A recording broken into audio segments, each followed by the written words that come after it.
प्यार से कहना धन्यकार जी। आज लगभग 5 महीनों बाद आप सबके बीच संगत माँ की गोद में ये एक जहाँ भाव हर एक का और दासी का वही कि ये शुक्राना ये दातार का कि ये सबब बन सका एक दर्शन रूप संगत के। तो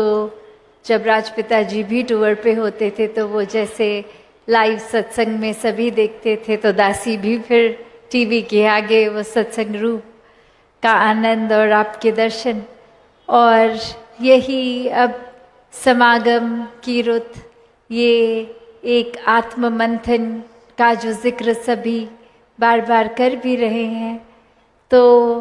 वही भाव कि ये आत्म मंथन कोई ये बुद्धि का विषय नहीं है, कोई सोच का नहीं है, ये आत्म मंथन मन का विषय है कि ये एक साइकोलॉजिकल नहीं, एक स्पिरिचुअल विषय है कि कैसे हमें अपने अंदर के बहुत गहराई में मन के अंदर जाना है और किस तरह ब्रह्म ज्ञान कहाँ तक हमारी रग रग में अभी बसा है कि नहीं, ये एक खुद ही हमें अपने भीतर जाकर ये जर्नी विदिन ऐसे एक भावों को अपने अंदर कैसे भाव हैं, इसका हर एक का पता हर एक को हो कि कहाँ एक कौन से सोच हमारी सबसे पहले आती है। क्या हम संतमति में हैं या एक अपनी मन की अवस्था को खराब कर चुके हैं, एक अपने अहंकार मुताबिक या कोई बुराई मुताबिक अपने कर्मों को सोच को बना रहे हैं। सभी ने जहाँ ये इस साल आत्ममंथन का ये लोगो भी देखा और ये उस तरह एक जो भूल भुलैया कह सकते हैं मेज़, उस तरह से एक आकार और कैसे उसके बीच में आत्ममंथन शब्द। तो बात वही है कि संसार ये पल पल में किस तरह के भी एक चॉइसेस, एक रास्ते हर एक के पास हैं और कैसे वो एक जिन्होंने हमेशा निराकार का आधार लिया, एक संतमति को अपनाया, तो वो रास्ते एक सही मार्ग पे ही रहे हैं, चाहे वो एक फिजिकल एक कर्म की बात हो या फिर एक मन की अवस्था की। तो कैसे एक हर पल में जो चुनाव है वो जिन्होंने हमेशा अपने आप को इस निराकार के साथ अलाइन रखा, ये इंट्रोस्पेक्शन चलती रही, तो वो एक हमेशा रास्ता अच्छाई का, सच्चाई का, एक अपनी एक चेतनता को अपनाते हुए एक सही कर्मों द्वारा हर एक ने किया। और संतों ने भी हमेशा से ऐसे ही भावों को प्राथमिकता दी कि ऐसे एक जो रूप है उस पे एक संसारिक जो भी रंग चढ़ता है पल पल, और संसारिक रूप तो दूर की बात, ये अपने मन की ही अवस्था, किस समय मन कैसा, किस समय अगले ही पल एकदम अलग ही प्रवृत्ति का बन जाता। कहाँ मन में एक सेकंड के लिए तो भाव आता कि मैं तो कब से किसी को एक माफ़ी मांग रहा हूँ, अपॉलॉजी ये सॉरी रूप कर रहा हूँ, अगला पता नहीं क्यों नहीं माफ़ कर रहा, एक ये हम अपनी तरफ से तो मैं लगा ही हुआ हूँ, और अगले ही पल अगर कोई हमें आके माफ़ी दे रहा है तो मन वो अकड़ जाता है कि नहीं, इसने तो ऐसा काम किया था जो माफ़ी के लायक ही नहीं। तो जहाँ एक पल पहले मन ये खुद अपनी गलती का किसी के प्रति समर्पित वो माफ़ी भाव, और वहीं दूसरे को अगले पल माफ़ी देनी नहीं,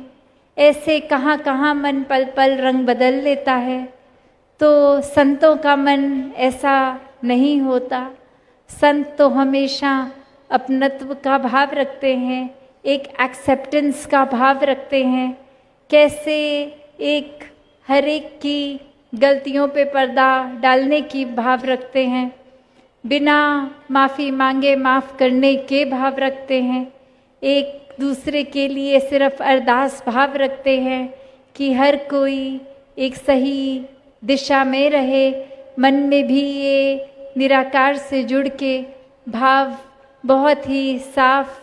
एक पवित्र बनते हुए सोच भी पवित्र हो जाए। और जब ये मन के भाव और सोच पवित्र होते हैं तो वो कर्मों में अवश्य ढलते भी हैं। एक बात अक्सर हर कोई नियत की भी करता है, इंटेंशंस की, कि एक इंटेंशन तो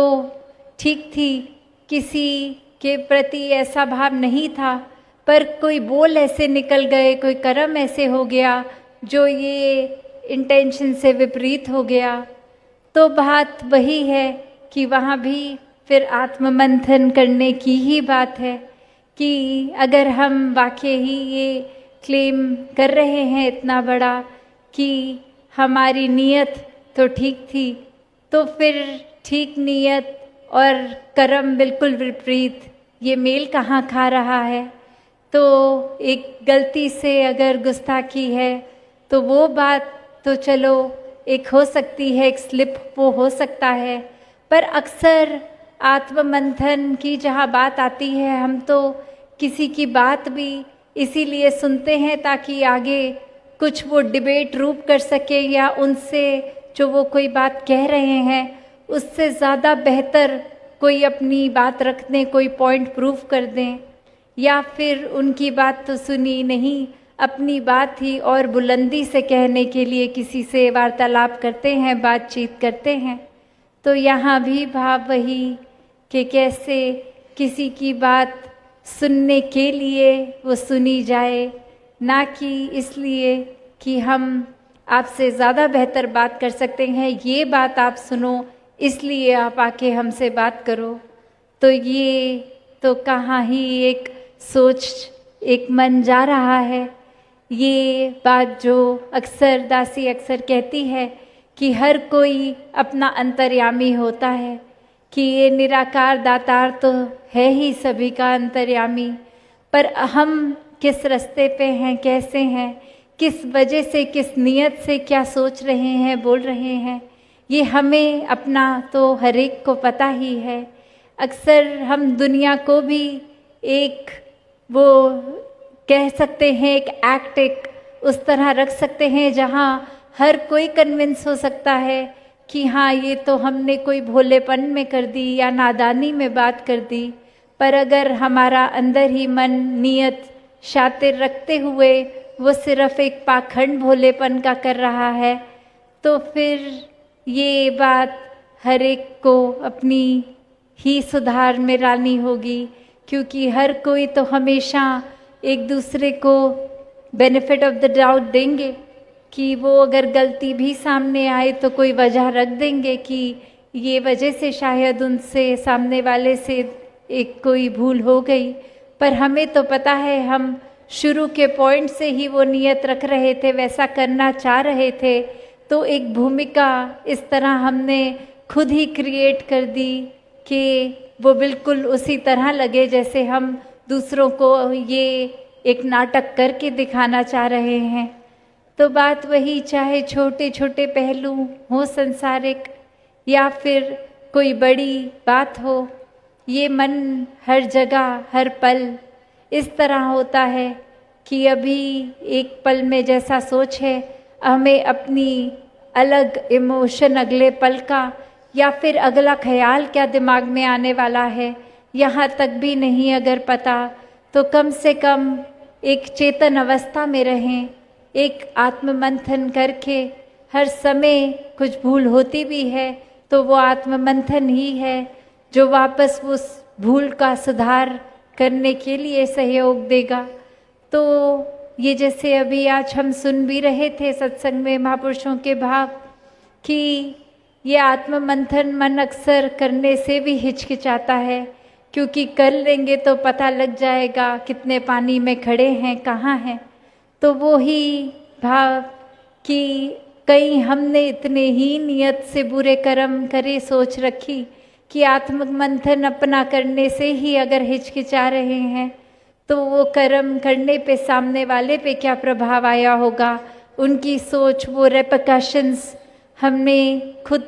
जो हम अब डिनायल में जा रहे हैं, आंख बंद कर रहे हैं, तो सामने वाला तो वो हमारे शब्दों कर्मों की वजह से वो भुगत रहा है, उन पे क्या बीत रही होगी।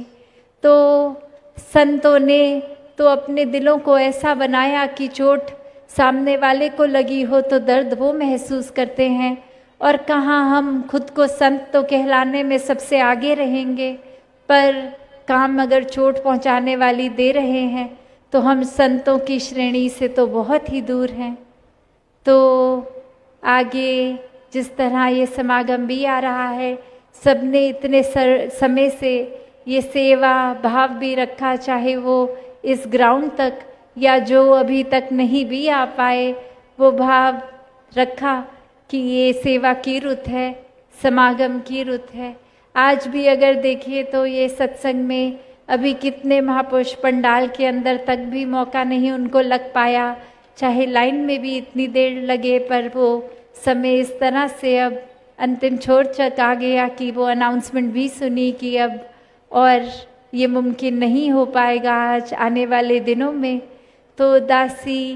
का भी भाव यही कि हर एक तक दासी की भी वो ही नमस्कार परवान हो और सभी की दासी तक भी वो पहुंच गई। तो दातार हर एक के जीवन में ये सेवा भाव इस तरह से डाले, हर एक के मन में एक चेतनता और ज़्यादा स्ट्रॉन्ग कर दे, हर एक के मन में एक मधुर स्वभाव, एक विनम्रता इस तरह डाल दे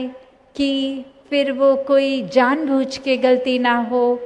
एक जिस तरह सुना भी कि एक गलती की जो वाकई ही गलती है उसकी तो फिर एक माफ़ी भी होती है, पर अगर कोई सिर्फ हम जैसे कहते हैं कि कोई असल में सोया है तो उसको तो जगाया जा सकता है, पर कोई अगर सोने की सिर्फ एक्टिंग कर रहा है तो उसको कितना भी उठा लो वो आंखें नहीं खोलने वाला।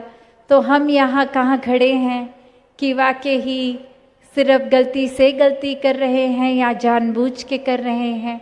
ऐसी कमियों को अगर आइडेंटिफाई कर लिया जाए आत्म मंथन इंट्रोस्पेक्शन से, तो कमियां वो अपने जीवन से दूर भी की जा सकती हैं निराकार का आसरा लेके।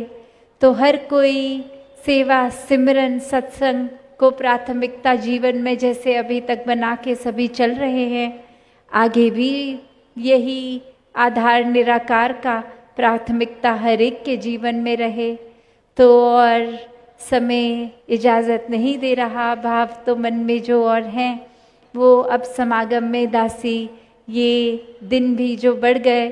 तो उसी तरह समागम में जब जब मौके लगेंगे मन के भाव दासी आप सबके चरणों में रखती रहेगी। तो दातार हर एक की सेवा यहाँ ये जिस रूप में भी समागम की, चाहे वो घर से ही भाव हर एक का आने का, कुछ परिवार के सदस्य अगर नहीं भी आ पाए तो वो घर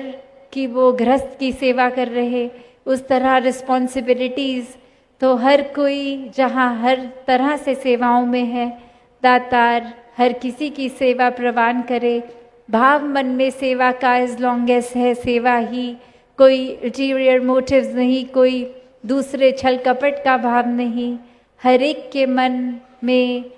ये निराकार खुद विराजित हर पल फिर एक सही मार्ग पे रहें, आत्म मंथन हर पल का करते रहें। सत्संगत जी धन निरंकार।